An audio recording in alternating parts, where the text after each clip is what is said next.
Hello friends, welcome back to Sai's Hut. இன்னைக்கு நம்ம வீடியோல அடை கொழுக்கட்டை எப்படி பண்றதுன்னு பார்க்கலாம்.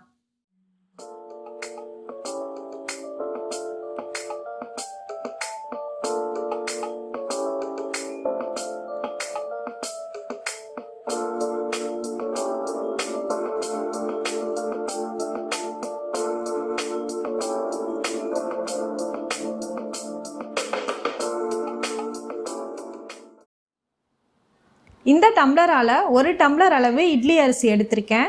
1/2 டம்ளர் துவரம் பருப்பு, 1 டேபிள் ஸ்பூன் உளுந்து. அரிசியை நல்லா களைஞ்சு எடுத்து வச்சுக்கோங்க.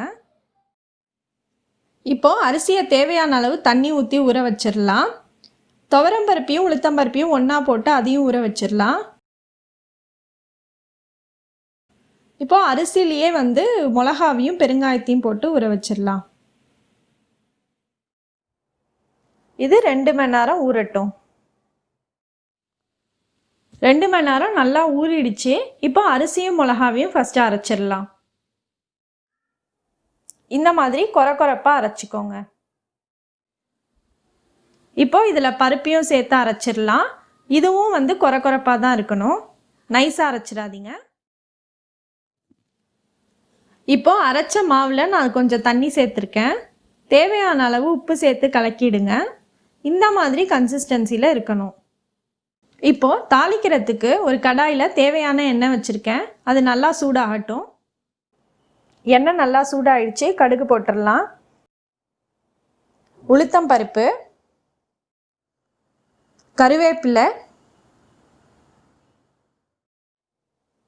இப்போது அடை மாவை ஊற்றிடலாம். அடுப்பை சிம்மில் வச்சு நல்லா கிண்டிக்கோங்க.